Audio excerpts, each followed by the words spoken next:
प्यारे दोस्तों, आज हम आपको वाक़या सुनाने वाले हैं एक ऐसे मियां बीवी का जो कि उम्रा करने गए और वहां जाकर अजीबो गरीब जानवर की शक्ल में तब्दील हो गए। आखिर अल्लाह पाक के घर में उन्होंने ऐसा क्या किया जो अल्लाह पाक ने उनको ऐसी दर्दनाक सजा दी। इस वाक़ये को जानकर आपकी आंखों में आंसू आ जाएंगे। इस वाक़ये को मुकम्मल जानने के लिए हमारे साथ रहिएगा। तो चलिए वीडियो शुरू करते हैं। किसी गांव में एक देनदार घराना था। इस घर में माँ बाप और उनका एक बेटा रहते थे। वो बहुत ही नेक और परहेजगार लोग थे। बाप मस्जिद का इमाम था। वो कुछ दिनों से मस्जिद में लोगों को उम्रा और हज की अदायगी के बारे में बता रहे थे, इसलिए वह इशा की नमाज के बाद घर आते थे। उसकी बीवी भी नमाज की पाबंद थी। सारा मोहल्ला उनको आपा जी के नाम से पुकारता था। दोनों मियाँ बीवी ने अपनी जिंदगी का आगाज उम्रा और हज के बाद किया था। उनका कहना था कि शादी करते ही हमारे घर वालों ने कहा था कि आप लोग उम्रा करके आएं। उनका सारा खानदान बहुत ही दीनदार था। जब भी वो अपने किसी बच्चे की शादी करते तो उनको सबसे पहले खाना काबा की जियारत करवाते। ये उनके खानदान का एक दस्तूर बन चुका था। उनका बेटा जवान और खूबसूरत था, मगर बहुत ही आजाद ख्याल था। अपने माँ बाप के कहने पर कभी कभी नमाज तो पढ़ लेता, मगर उन जैसा नेक और परहेजगार नहीं था। वह सारा दिन अपने दोस्तों के साथ घूमता फिरता रहता। न तो वो अपने बाप का कोई कारोबार संभाल रहा था और न ही वह कुछ और करता था। उसकी हरकतों की वजह से उसके माँ बाप बहुत ज्यादा परेशान रहने लगे। एक दिन मोहल्ले की एक औरत उनके घर में आई और इधर उधर देख रही थी। उसकी माँ ने उस औरत को चाय का पूछा तो कहने लगी, आपा जी, मैं कुछ खाने पीने के लिए नहीं आई हूँ, बल्कि मैं आपसे कुछ कहना चाहती हूँ। उस लड़के की माँ ने कहा, जी कहिए। वो औरत कहने लगी, आपका बेटा अपने दोस्तों के साथ मिलकर कुछ अजीब हरकतें करता है। देखिए आपा जी, मैं जानती हूँ कि आपका बेटा बहुत नेक है, मगर उसके दोस्त अच्छे नहीं हैं। वो उनके साथ मिलकर इलाके के कुछ लोगों को बहुत तंग करता है। आपा जी कहने लगी, उसने क्या किया है? वो औरत कहने लगी कि काफी दिनों से अपने दोस्तों के साथ मिलकर जिन घरों की लड़कियां जवान हैं उनके घर में पत्थर फेंकते हैं। कभी उनकी लड़कियों को आते जाते फालतू की बातें करते हैं। आज तो उन्होंने हद ही कर दी। एक लड़की अपने कॉलेज जा रही थी, फिर उस लड़की ने आपके बेटे को थप्पड़ भी मारा। आपा जी, आप अपने बेटे से कह दीजिए कि ऐसे बुरे दोस्तों के साथ न घूमा करे। इतना कहकर वह औरत चली गई और आपा जी गुमसुम बैठी दरवाजे को देखती रही। मगरिब की नमाज के बाद जब उसका शौहर घर आया तो उसकी बीवी कहने लगी, देखिए हमारा बेटा अब बड़ा हो गया है, हमें उसकी शादी करनी चाहिए। आप तो जानते हैं वो आपकी तरह 5 वक्त का नमाजी नहीं है, और मैं चाहती हूँ आप कोई अच्छा सा रिश्ता देखकर उसकी शादी कर दें, ताकि वो शादी के फौरन बाद खाना काबा की जियारत करें और हज कर ले। और मुझे उम्मीद है कि वो अपने बड़े दोस्तों से ताल्लुक खत्म कर देगा। उसके शौहर ने कहा, तुम खुद ही कहीं अच्छा रिश्ता देख लो। उसने किसी रिश्ते वाली को बोला कि आप मेरे बेटे के लिए किसी ऐसी जगह रिश्ता करवाएं जहां की लड़की खूबसूरत हो, देनी हो, कुरान पाक की तालीम जानती हो। रिश्ते वाली ने रिश्ता ढूंढा और इस लड़के की शादी हो गई। उस लड़के के माँ बाप बहुत ज्यादा खुश थे। वो इन दोनों को उम्रा पर भेजना चाहते थे, मगर उनका बेटा और बहू जहाँ सारी दुनिया जाना चाहती थी, वो वहां पर जाना ही नहीं चाह रहे थे।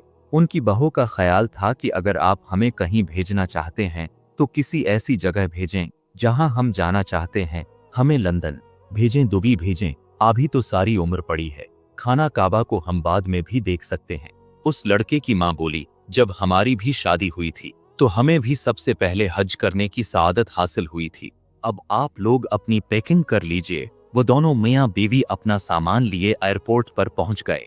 जहाज पर सवार हुए जितने भी लोग उस जहाज में उम्रा करने वाले सवार थे, सबके सब हाथों में तस्बीह कर रहे थे और ये दोनों मियाँ बीवी जोर जोर से हंसते हुए बातें कर रहे थे।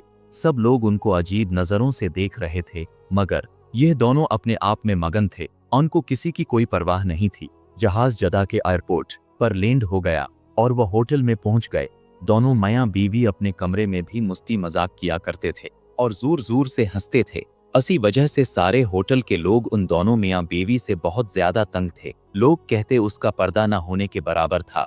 उसने लिबास पहना हुआ था, लेकिन लग ही नहीं रहा था कि ये उम्रा करने आए हुए हैं। उधर हर कोई उन दोनों मियाँ बीवी को मुड़ मुड़ कर देखता, क्योंकि उन दोनों ने फैशन के साथ साथ बेशर्मी की हद पार कर दी थी। वो दोनों होटल से लेकर हरम शरीफ के अंदर तक ऐसी बातें करते आ रहे थे जैसे यह तन्हाई में कर रहे हों। सभी लोग उन दोनों से तंग हो रहे थे। वह हरम शरीफ में दाखिल हो गए। इसके बावजूद भी वह उसी तरह की हरकतें करते फिर रहे थे, बल्कि पूरे उम्रा की अदायगी के दौरान यही हरकतें थीं। एक मर्तबा तो जिस काफिले के साथ वो आए थे, उन्होंने उन दोनों को समझाना भी चाहा कि अगर आप पहली मर्तबा उम्रा पर तशरीफ लाए हैं तो आपको यहाँ के कानून का पता होना चाहिए। आखिर आप लोग मुसलमान हैं। हरम शरीफ का एहतराम करना तो हम सब पर लाजिम है। वह दोनों उन लोगों के साथ बदतमीजी करने लगे और झगड़ा करने लगे। अब काफी लोग उनकी हरकतों की वजह से चुप रहते थे। उन लोगों ने वहां जाकर ना तो कोई नमाज पढ़ी और ना ही किसी जियारत में दिलचस्पी ले रहे थे। ये दोनों मियां बीवी मुसलमान होकर भी ऐसी हरकतें करते थे। वो भी उम्रा पर आने के बाद उनके आसपास के लोग काफी हद तक तंग दिखाई दे रहे थे। मगर दोस्तों, फिर उन दोनों के साथ ऐसा वाक़या पेश आया जिसने उन दोनों की जिंदगी ही बदल दी। उन्होंने तो कभी ख्वाब में भी नहीं सोचा था कि उनके साथ ऐसा भी हो सकता है। फिर उनके साथ जो हुआ ये देखकर सब लोगों की चीखें निकल गईं। फिर एक दिन ऐसा हुआ कि मौसम बहुत ज्यादा खुशगवार था। उम्रा करने वाले सुबह सुबह तवाफ करने निकल गए और ये दोनों सुबह सुबह होटल से हरम शरीफ की तरफ आ रहे थे। वो आपस में कह रहे थे कि आज हम आखिरी बार हरम शरीफ जाएंगे, बाकी के दिन हम घूमने के लिए निकल जाएंगे। शादी के फौरन बाद हमें जबरदस्ती इधर भेज दिया गया। तो उसका शोहर कहने लगा, मैं तो सिर्फ अपने खानदान के दस्तूर निभा रहा हूँ, वरना मैं भी नहीं आना चाहता था। ये दोनों अभी रास्ते में ही थे कि हरम शरीफ आने में अभी कुछ वक्त बाकी था। रास्ते में थे। इन दोनों को काफी सारे भीख मांगते हुए लोग नजर आ रहे थे, जिनमें बहुत सारे बच्चे भी थे और बूढ़े भी थे। तो बच्चे इन दोनों मियां बीवी के पास आकर हाथ फैलाने लगे और कहने लगे, हमें कुछ पैसे दे दीजिए, हमने सुबह से कुछ नहीं खाया। वो उन बच्चों को दहका मारते हुए आगे बढ़ गए। फिर थोड़ा सा आगे गए तो एक भिखारी की दोनों टांगें कटी हुई थी। वो अपनी दोनों टांगों से महरूम था और उसका एक बाजू भी कटा हुआ था। बस एक बाजू के सहारे खुद को घसीटकर इस लड़के के पांव पकड़कर कहने लगा कि मुझे कुछ खैरात दे दीजिए। जैसे ही इस लड़के को पता चला कि भिखारी ने मेरे जूते पर हाथ रखा है, उसने जोर से उसका हाथ पकड़कर झटका और अपने पांव से उस भिखारी को मारने लगा। और फिर वो अपना जूता उसके मुंह के ऊपर रख देता और दूसरा पांव उसके बाजू के ऊपर रख देता और कहता है कि अपनी जबान के साथ इसको साफ करो। उसकी बीवी कहने लगी कि चलो चलते हैं, यह अपाहिज किसी काम का नहीं है। मगर तब तक काफी ज्यादा लोग उनके आसपास जमा हो चुके थे। वो लोग उनको रोकना तो चाह रहे थे, मगर उनतहा की बदतमीजी देखकर सब पीछे हट गए। वो लोगों को देखकर उन पर भी गाली गलूच करने लगा। वो गाली गलूच करते हुए हरम शरीफ में दाखिल होने वाला था कि अचानक वह लड़का दर्द से चीखने लगा और जैसे ही उसने हरम शरीफ के अंदर पांव रखा, उसके हाथ पांव मुड़ने लगे। वो दर्द से चिल्लाने लगा। लोग इस लड़के की चीखें सुन रहे थे।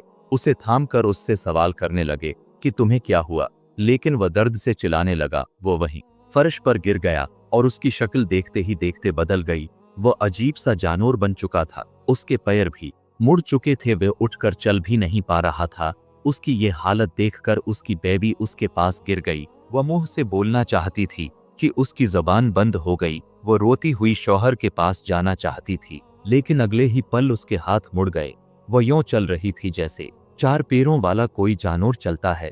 उसके जिस्म में कोई ताकत नहीं थी। वो दोनों जानवरों की तरह हरम शरीफ के अंदर पड़े हुए थे। वह शख्स तो पूरा जानवर बन चुका था और उसकी बीवी आधा इंसान और आधा जानवर थी। उस लड़के का पूरा बदन सफेद हो चुका था। वह दोनों मियां बीवी पता नहीं किस जबान में बातें कर रहे थे। किसी को कुछ समझ नहीं आ रहा था। लोग उन्हें उठाकर अस्पताल में ले गए और उनको देखकर तौबा इस्तगफार करने लगे। अल्लाह ताला से डर रहे थे। कोई नहीं जानता था कि आखिर उन दोनों को एक साथ क्या हुआ। उन दोनों के साथ आए हुए काफले वाले लोग यही कह रहे थे कि इन पर अल्लाह का अजाब नाजिल हुआ है। कुछ घंटों के बाद वह दोनों मियां बीवी अबरत का निशान बन गए। वह दोनों मियां बीवी तड़प तड़प कर मर गए। हर कोई उनके साथ आए हुए काफले वालों से पूछता कि आखिर उनके साथ क्या माजरा पेश आया। उनकी हकीकत सबके सामने खुल गई कि कैसे यह लोगों के साथ बदतमीजी करते थे और एक लाचार फकीर के साथ कैसे उन्होंने जुल्म किया। अल्लाह जब अपने बंदे की रस्सी को खींचने पर आता है तो एक पल भी नहीं लगाता। और सारे मक्का में यह बात आग की तरह फैल चुकी थी और लोग उनको देखकर कानों को हाथ लगा रहे थे। प्यारे दोस्तों, उम्मीद है हमारी आज की वीडियो आपको पसंद आई होगी। वीडियो को लाइक और चैनल को सब्सक्राइब करना ना भूलें। शुक्रिया।